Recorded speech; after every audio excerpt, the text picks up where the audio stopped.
Hello, I'm Jared Weiss, Vice President of Cancer Grace and a medical oncologist at University of North Carolina, Chapel Hill, and I'm here with my colleague.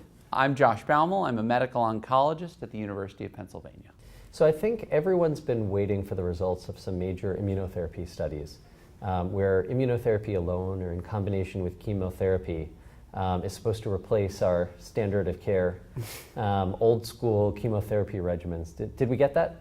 We did not. ASCO had a lot of data about combining things with immunotherapy. There were a lot of positive trials in lung cancer, but we didn't get very many big trials of those combinations in head and neck cancer with results or with positive results. What we did hear about is the fact that when we give immunotherapy, patients' quality of life is maintained. So we got data from Keynote 40, which randomized patients to pembrolizumab or an investigator's choice of regular chemotherapy, docetaxel, methotrexate. They mostly got docetaxel, They mostly got docetaxel.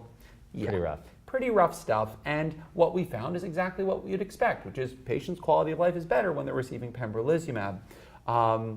But I think that's a big deal. Yeah. I mean, it's not surprising, but I think confirming it is matters, right? I absolutely think it's important. Why most of us come to the office. It's why most of our patients come to see us in the office, make people feel better. That's right. But one of the things that we do have to remember is that when we give immunotherapy, sometimes there are what we call immune-mediated adverse events, right? We're amplifying the immune system to kill the cancer, or to fight the cancer. And so what I warn my patients of is like, look, your immune system could go crazy. It can attack any part of your body. It can attack your heart, your lungs, your kidney, your liver, your skin, anything. And one of the questions that patients often ask is, well, if that happens, is my cancer still going to be responding to the treatment? What's going to happen? And I think that's an important question. Have we heard anything about that? We did. So, I counsel my patients very similar, maybe not quite those words. I suspect you might not use quite those words either, but maybe. No, I use those words. I say it can go crazy. I think it can attack any part of the body. So I find some people get a little scared. I couch it in that most of these are really rare, that I can't, but I think the key point is we don't know what to, we can't say like, watch out for nausea and take this pill. We can't give them A, then B, because it's a long list of rare-ish things. We do have some examples before of toxicity being a surrogate for benefit.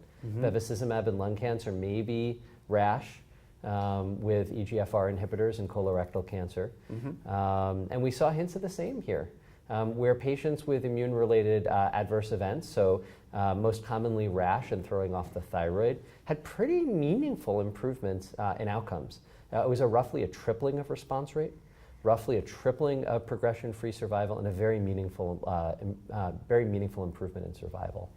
And one of the other things that is happening with immunotherapy, which I think is very interesting, is historically chemotherapy, sort of second line, later line chemotherapy in head and neck cancer had not been very effective. But I thought there was a really neat abstract which looked at patients who received chemotherapy after failure of immunotherapy.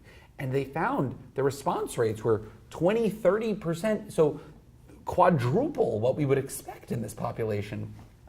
And that, I think, is really important and exciting. And what it implies is that the immunotherapy is working well beyond when we stop administering it. And I think that's exciting. It's also important to remember that from a toxicity standpoint, though, because it means that those side effects can happen long after the treatment has stopped. So immunotherapy is this big advance. I think all of us are rightfully excited about it. I think it also leaves a lot to be desired. That's right? true. It's not curing, or at least not curing many people. These durable controls we want aren't happening in a large enough proportion of patients. And it's easy to brush under the rug, but the truth is our average patient doesn't respond to it. Definitely. And so, of course, we do what investigators do. We study everything we can think of to try to make it better. Yep. And we saw some data on those. Yeah. Anything that excited you? So I think one of the ones that a lot of my patients think about, and a lot of doctors that I speak to think about, is adding radiation to the immunotherapy. The logic here is that when you are using immunotherapy, you have to identify what are called antigens. That's what the immune system identifies to kill. Okay. And so when you radiate something, all the cells rupture. And when those cells rupture, they release a lot of antigens. And so the junk for the immune system to see and get pissed at. Exactly. And so basically, the idea is if you radiate something, that can create a vaccine, which makes the immune system even more amped up to fight the cancer. And there are some very exciting anecdotes where people were on immunotherapy, they got one thing radiated, everything melted away. This is called the abscopal effect. Everyone's trying to find the abscopal effect. And so we saw 2 trials at ASCO this year, one in head and neck cancer and one in lung cancer. And what they did was they gave patients radiation with immunotherapy. They randomized them to either immunotherapy alone with a PD-1 inhibitor, and they gave them the same kind of radiation like we do for cure? Or? It's a stereotactic radiation, so a focal radiation, relatively well tolerated. And so big doses to a small area. Big doses to a small area with very few side effects. Yep. And they tried to see if they could amp up the response. In head and neck cancer, we did not see an improvement in the outcomes really in any way. Yep. In lung cancer, there was a numeric increase in the response rate, but it did not reach statistical significance. These are small studies. To me, what this means is that radiation in and of itself is not going to make everyone respond to immunotherapy.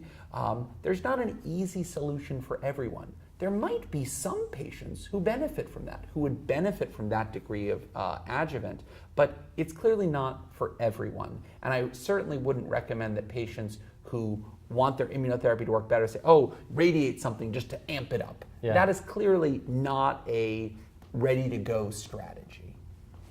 What about oncolytic vaccines?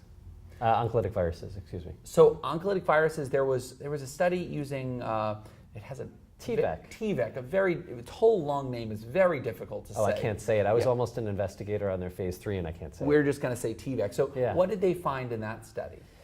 So this idea was really appealing, and it was a lot the same logic as what you expressed before, which is that they were going to inject, so they have a virus, and the virus is engineered to eat cancer cells. Okay. So viruses in general, as you know, infect a healthy cell, make lots of copies of themselves in the healthy cell, and burst the cell. Okay. So the idea was that this would not only eat cancer, but it would be self-replicating, lots of antigen exposure in the way you just described, synergize well with immunotherapy, and this was going to be the be-all, end-all, and I will admit I was amongst the believers. It looks no better than immunotherapy alone. Right. And I think that what we're finding as we do more of these studies, I think that if you look at clinicaltrials.gov and you look at combinations of PD-1 inhibitors in cancer, more than 3,000 such studies. It's some frightening number. And unfortunately, not all of these studies are going to work.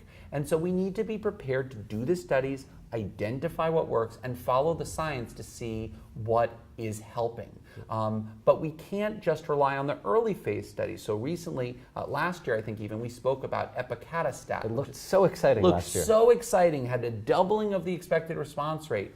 But recently, the study in melanoma, which is a very big study combining epacadostat with pembrolizumab, did not find any improvement with the addition of epacadostat. The study was halted, and really most of the associated studies that had developed as a result of the excitement about these early phase studies, including in head and neck cancer, were halted as well.